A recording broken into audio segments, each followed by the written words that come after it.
He's the son. He's the son. So if the Father is greater in authority over the Son, does that make him less God?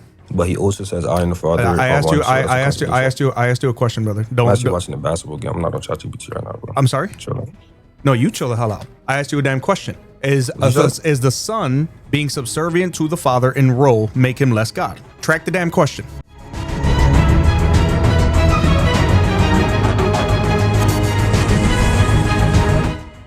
What's up, guys? Welcome back to the Cross Unit. I'm your host, Brother Maverick. Real quick, guys, please make sure you're doing all this stuff down below if you haven't already. Please and thank you. Having said that, guys, I wanted to post this clip to you guys because it is much shorter than normal, but it addresses an idiotic question that needs to be exposed out there because there are lots of Muslims who are still trying to use this argument despite the fact that it has been defeated so quickly and so easily. How many gods died on the cross? But check it out, guys. There is a question that I asked these guys because understand that he's reading from a script. They all do the same thing. They read a series of questions, and no matter how you answer it and no matter how thoroughly you destroy their arguments, they still come up with the same conclusion at the end. So you believe in three gods? As stupid as it is, guys, it is worth putting out there because I want any of you out there who are not ready to have this conversation to be able to have it in the future. And let me know in the comments down below if you realized the question that I asked him that completely obliterates his "you believe in three gods" nonsense. Having said that, guys, let's go ahead and check it out.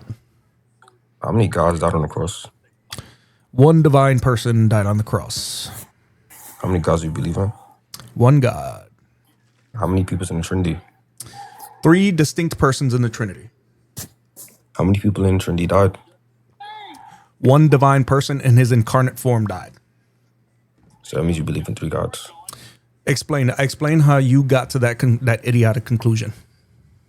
If one You dies, you asked me over and over, and I didn't answer it the way that you expected me to. And what you did was you read questions from a script, and then no matter what I answered, you were going to say that at the end anyway. So here, do me a favor, because you don't sound like you can handle the metaphysics anyway. Show me anywhere in the Bible where any person of the Godhead contradicted one another. But I got you right now. John 14:28. The Father is greater than I. Yeah. So that is no, the Son. I'm not done yet. And another verse, he says, I and the Father are one. No, brother. You do one verse at a time. Okay. So you said John 14:28, the Father is greater than I. Who is speaking in that verse? Jesus. Is Jesus the Son or is Jesus the Father? He's the Son. He's the Son. So if the Father is greater in authority over the Son, does that make him less God? But he also says, I and the Father. I asked you a question, brother. I'm actually watching the basketball game. I'm not on ChatGPT right now, bro. I'm sorry? Chill. No, you chill the hell out. I asked you a damn question. Is the Son being subservient to the Father in role make him less God? Track the damn question. But the point was that it was a contradiction. I'm not talking about that verse in general. Well, then don't bring up the verse if you're not talking about the verse in general. Verse he says him and the Father are one. So that's a contradiction. Him and the Father are one, correct, because they are the same God. Okay, so if they are the same God, and he's saying the Father is greater than I, if he's explaining role in one verse and explaining his divinity in another verse, that's not a contradiction. Now, notice how immediately he probably knows where I'm going. And the first thing he does is he doesn't want to answer the question.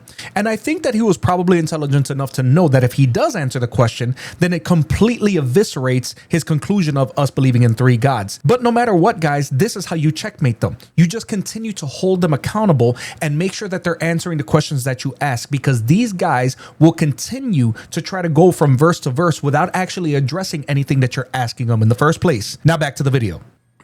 What about when he says, "Oh, church"? No. Address what I just said. You're not here to fire off questions.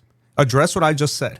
I want you to get on in my Bible and show me where the action of the Father, Son, or the Holy Spirit contradicted one another.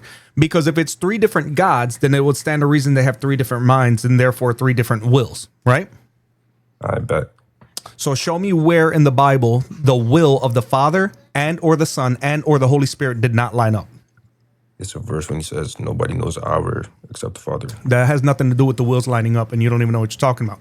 I'm going to ask you again. Show me in the Bible, because you said I believe in three gods, showing that you didn't even actually listen to the answers I gave, right? You said it's three gods. So if they are three gods, that means that their wills will not be in alignment. So show me any time, Old or New Testament, when the wills of the persons of the Godhead were out of alignment? Track the conversation or I'm going to move on. When God died and the other two didn't. How is that their will being out of alignment? Bro, so if me and you was the same person and I die and you don't die, that means me and you is two different people. Do you and I share? Are we part of the same divine essence? Bro, see, like now it's just like getting out of logic. Do you and I share a divine essence? No, the problem is you're having a conversation that's getting into metaphysics that you don't have the ability to comprehend. Like you and I are human beings. Do human beings have a divine essence? No, we're human. Exactly. So why are you comparing us to God? Was Jesus not human? Jesus was human, fully man and fully God. No, he was human. Like he peed, he died, he pooped, he ate, he came out, like he had to drink from his mother's, he participated, human, he participated in creation. That doesn't help your point. I asked you to show me where the wills did not align. Because listen, I know you're a Muslim, I know you're a little slow, so listen to me, okay? I asked you to show me where the wills did not align. The act of the crucifixion itself, Jesus even said that his will be done, not the will of him. You know what he means by that? That your will be done, not mine. That is him saying that even in his incarnate form, his will was in alignment with the Father's. That even though he was in anguish over what was about to take place, even though he knew that he was about to get whipped and flogged and be dehydrated almost to death, to the point where his sides were torn open, to the point where he was almost bleeding to death, and then he was going to suffocate from crucifixion, he still ensured that he went along with the plan so that the will of the incarnate form was still in alignment with the divine. So I'm going to ask you again, show me where their wills did not align. Go ahead, Mr. Three Gods. Okay. When he said, Luke 22:42. What did he say in Luke 22:42? The prayer before his crucifixion. That's what I just talked to you, brother. Listen, do me a favor. When you learn how to read and understand the conversation, come back into my live stream. I literally just talked about that. And I said that in that prayer, he was showing us that his will was still being put into alignment with the will of the divine. You fool.